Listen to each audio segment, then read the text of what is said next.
Yeah, hello, ladies and gentlemen.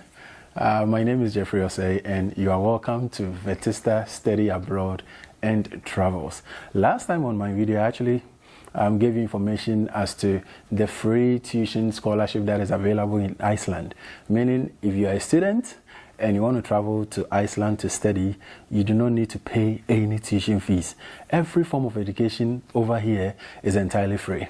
As a result of my video, there are so many people who are asking me as to the processes that they actually have to go through in order to be able to bring their spouse along. Yes, coming here with your spouse is possible, and that is what this video is about. So stay tuned, subscribe to my channel, and then make sure to comment so that you receive all the information that I will be providing in this video. Without much ado, let us get in.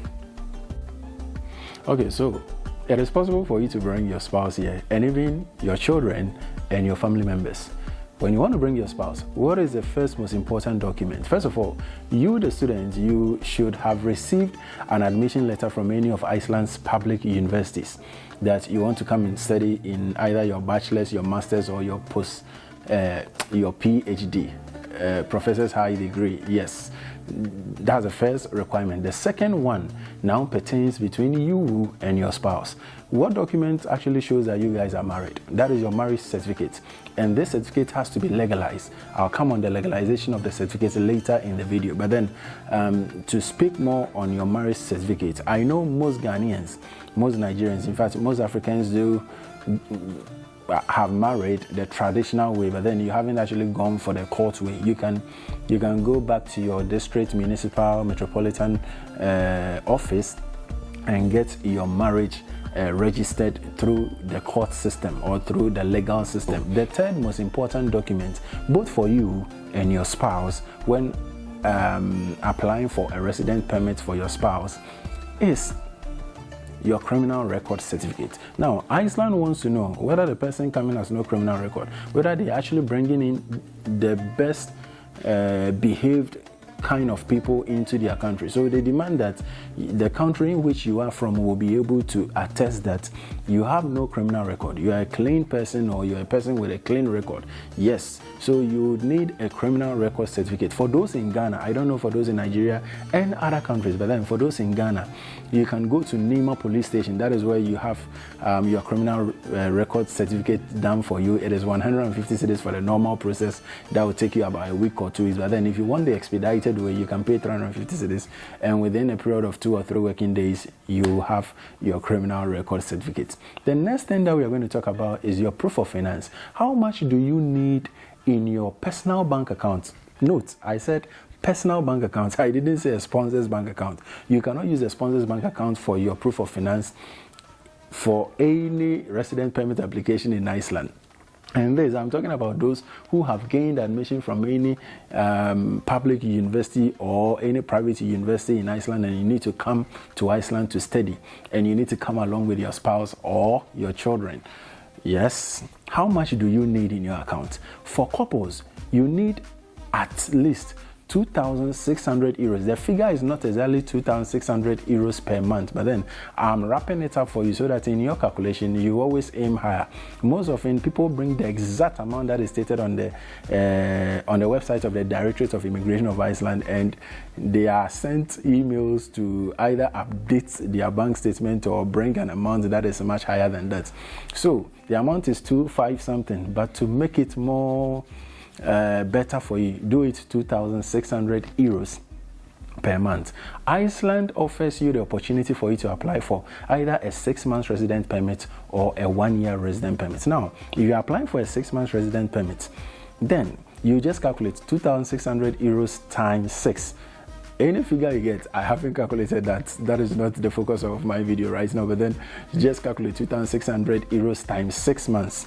The money that you get, that is the amount of money that has to be in your personal bank account. Now, when I say the personal bank account, I mean your own bank account. And you, the principal, when I talk about the principal, I mean you, the person who applied for university in Iceland and have been accepted, and that you are coming. You are the principal. Your spouse is your dependent. Now, the money should be in your personal bank account as a principal, or the worst case scenario, you can have a joint account with your spouse and the money can be in it. That is also accepted. But then do not present any bank statement that is in a sponsor's name as those who apply for schools in US do. No, Iceland does not accept a bank statement that is coming from a sponsor. Now, there are other documents that can actually prove that you are married to someone. Yes, I've spoken about a marriage certificate, but then you can also present proof of property ownership. Some people have bought lands, some people have houses, have registered businesses with their spouses. If you have all those certificates, you can add it to your marriage certificate. Mind you, the marriage certificate is the most important document that actually shows that you are married. But then you can add all of these additional documents, and do not forget your pictures. Yes, they will be taking pictures. They need to know that, yes, you are married. Some even go to the extent of adding WhatsApp chat conversations to it just to prove that you guys are married. If you have all those documents, do not hesitate to add them. But then the two most important ones will be your marriage certificate and pictures. If you are married and you have properties in the name of yourself and your spouse, you can add them to it to give you more strong grounds to apply for a resident permit for yourself and your spouse. Now, you need a traveling passport. I don't see how you want to travel to Iceland and you wouldn't have a traveling passport. Yes, you need a traveling passport. So you, the principal, will have a traveling passport or should have a traveling passport, and your spouse also should have a traveling passport. In the course of your resident permit application, you just make a photocopy of your traveling passport and add it as part of all of these documents that I've already mentioned. You also need a passport photo. Now, for the passport photo, just as we've been taking in Ghana, that 3.5 times 4.5 centimeter passport photo, yes, with a white background, you just put either 1 or 2 each. The basic requirement is that you just drop just one, but then you can put in 2. It wouldn't cause the Immigration Directorate to refuse your resident permit application, just to make sure that if you put one and for any reason something happens to it, you have an extra one that they can use. So you can decide to put 2 copies of your personal passport pictures each, and add a copy of your traveling passport biodata page and an empty page of your traveling passport. Add all of those documents in the file that you'll be sending to the Immigration Directorate, because all these documents that I'm gathering, you actually send true copies of them to the Immigration Directorate. Now, for marriage certificates, you would have to authenticate them. I mean, you'd have to legalize them. That is the requirement of the Directorate of Iceland. So, in order to do that, especially for the Ghanaians, because I'm speaking for Ghanaians, not just for Ghanaians, but then I'm using Ghanaians as a perspective, because that is where I am from, and that is where I can actually state that this is how we do it, this is how we do it. So for those in Nigeria, Pakistan, China, Japan, you go through your processes based on your countries as well. Legalizing your marriage certificate, you first go to the High Court. The High Court is going to authenticate the document for you. They're going to charge you about 1,400 Ghana cedis. Then you move to the Ministry of Foreign Affairs. When you go to the Ministry of Foreign Affairs, the authentication of your marriage document will take you 1,000 Ghana cedis, and the processing time is usually 3 days. From there, there is a consulate of Iceland in Accra, which you would have to visit and send your documents there to. That is where the price is usually high, because they usually charge in euros. But then for the first two, the High Court and that of the Ministry of Foreign Affairs, you'll be paying for these monies in Ghana cedis. But for the authentication at the consulate of Iceland, you would have to pay in euros, and I think roughly that will cost you about 200 euros or less. Mind you, because you are a student and you want to come with your wife, normally if you are coming alone, you do not need to legalize any of your educational documents. Nonetheless, because you are coming with your spouse, you need to legalize your bachelor's degree certificate, and you need to legalize your bachelor's degree transcript as well. If you are applying for, that is if you are applying for master's, but then if you are applying for a bachelor's degree, you with another bachelor degree certificate, yes, you still do the same thing, but with an SHS certificate, then you'd have to go and legalize your WASI certificate too. Yes, you have to do all that. Then you also legalize your birth certificate. So if your wife or your spouse or yourself, if any of you do not have a birth certificate, this is the time for you to be able to do that, because all these documents will go through legalization at the High Court, at the Ministry of Foreign Affairs, and at the Consulate of Iceland in Accra. Every foreigner in Iceland needs a health insurance. Yes, you need a health insurance. It is something that is standard in the whole of Europe, and Iceland is no exception. Before you be able to move here as a student coming alone, or as a student coming with your spouse and your other family members, you all need a health insurance. There's one popular health insurance here in Iceland, that is SJOVA, S-J-O-V-A. Yes, they are an insurance company here in Iceland that can aid you pay for the standardized health insurance that is acceptable by the Directorate of Immigration of Iceland. Yes, so it will cost you just $110 or so. Yes, this is a document that you all need. Your spouse needs it, yourself, you need it. So before your resident permit application can be approved for you to go on to apply for your visa, yes, you have to have that health insurance as part of it. You can pay online by just accessing the website of SJOVA. You can just type on Google SJOVA, the first link that comes. Yes, you'll be led to the website, and you just select a student and that of his or her spouse. Then you can pay for your health insurance, and that will be it.